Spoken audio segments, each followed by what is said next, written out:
On the day we call Good Friday, let us wait and watch, listen and lament. As the accusations fly, the cross comes into view, and the darkness grows around the light of the world.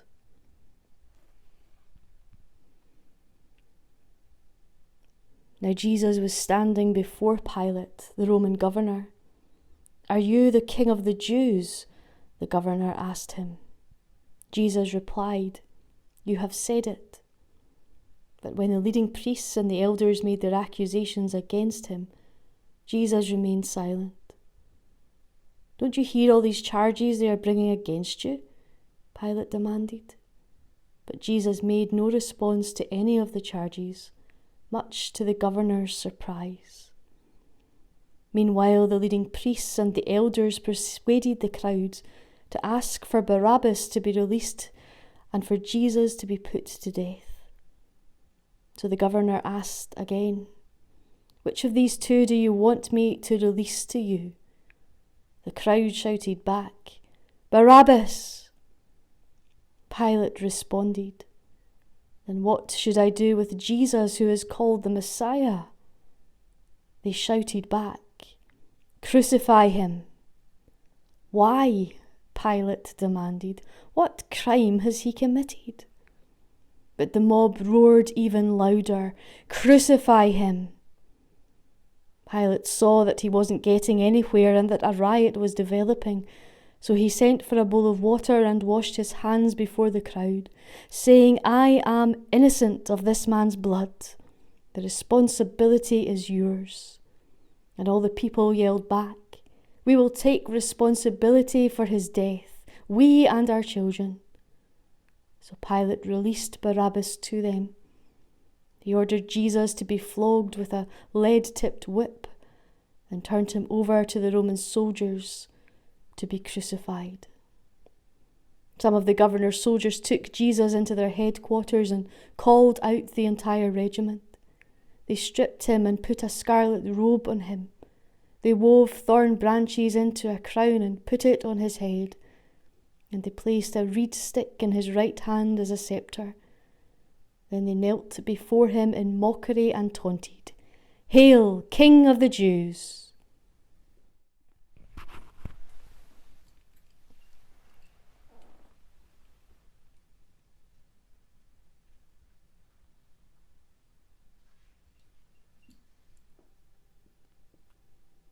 At midday, darkness fell across the whole land until 3:00. At about 3:00, Jesus called out with a loud voice, "Eli, Eli, lema sabachthani," which means, my God, why have you abandoned me?" Some of the bystanders misunderstood and thought he was calling for the prophet Elijah. One of them ran and filled a sponge with sour wine, holding it up to him on a reed stick so he could drink. But the rest said, "Wait, let's see whether Elijah comes to save him." Then Jesus shouted again, and he released his spirit. At that moment, the curtain in the sanctuary of the temple was torn in two, from top to bottom. The earth shook, rocks split apart, and tombs opened. The bodies of many godly men and women who had died were raised from the dead. They left the cemetery after Jesus' resurrection, went into the holy city of Jerusalem, and appeared to many people. The Roman officer and the other soldiers at the crucifixion were terrified by the earthquake and all that had happened. They said, "This man truly was the Son of God."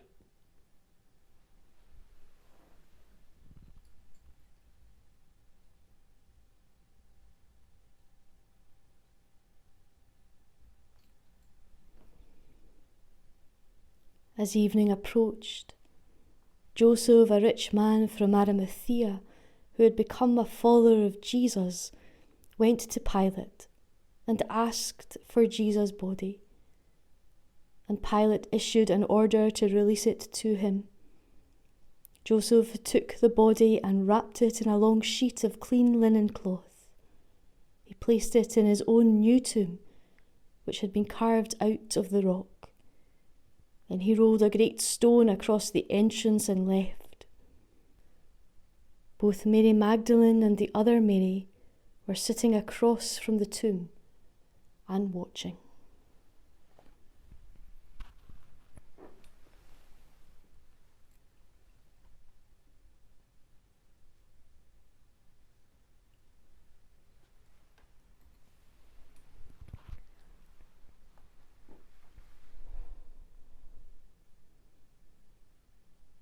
Today we remember love's rejection.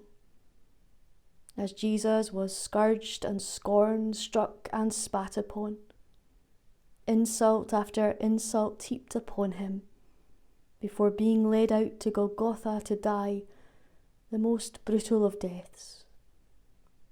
He was innocent yet convicted as a criminal, blameless yet went the way of the cross, pouring himself out so completely to free us from sin and death and life apart from God forever. Lord Jesus, as we remember your death on the cross, may our words be few and our gratitude plenty, as we surrender to you our sin and brokenness, and pray to know the fullness of our salvation, trusting that by your wounds we are healed, and through your love we are one with God, the light of the world, forever.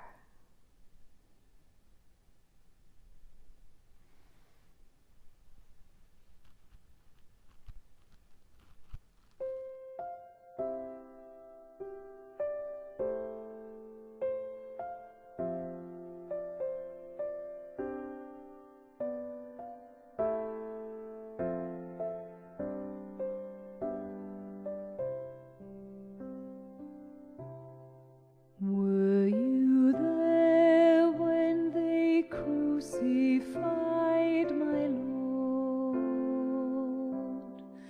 Were you there when they crucified my Lord? Oh,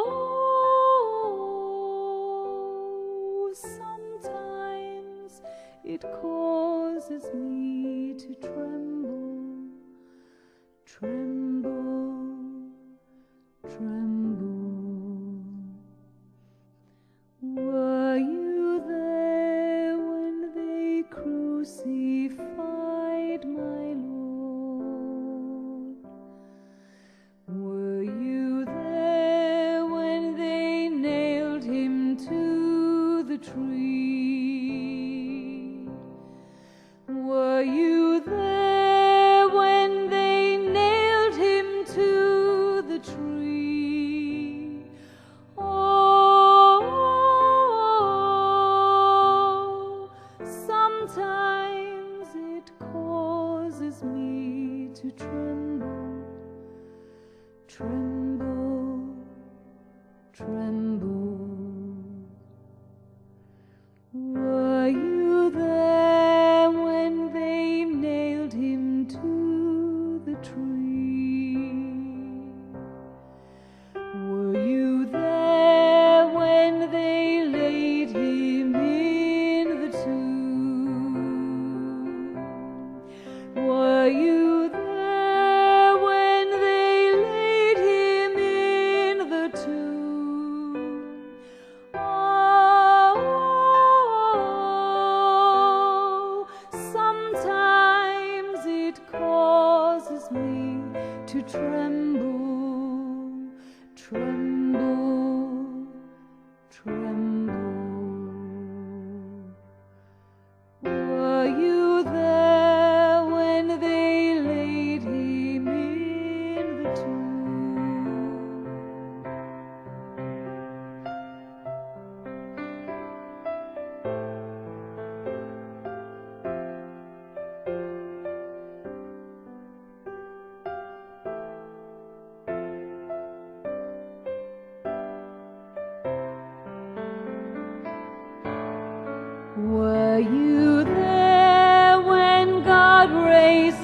him from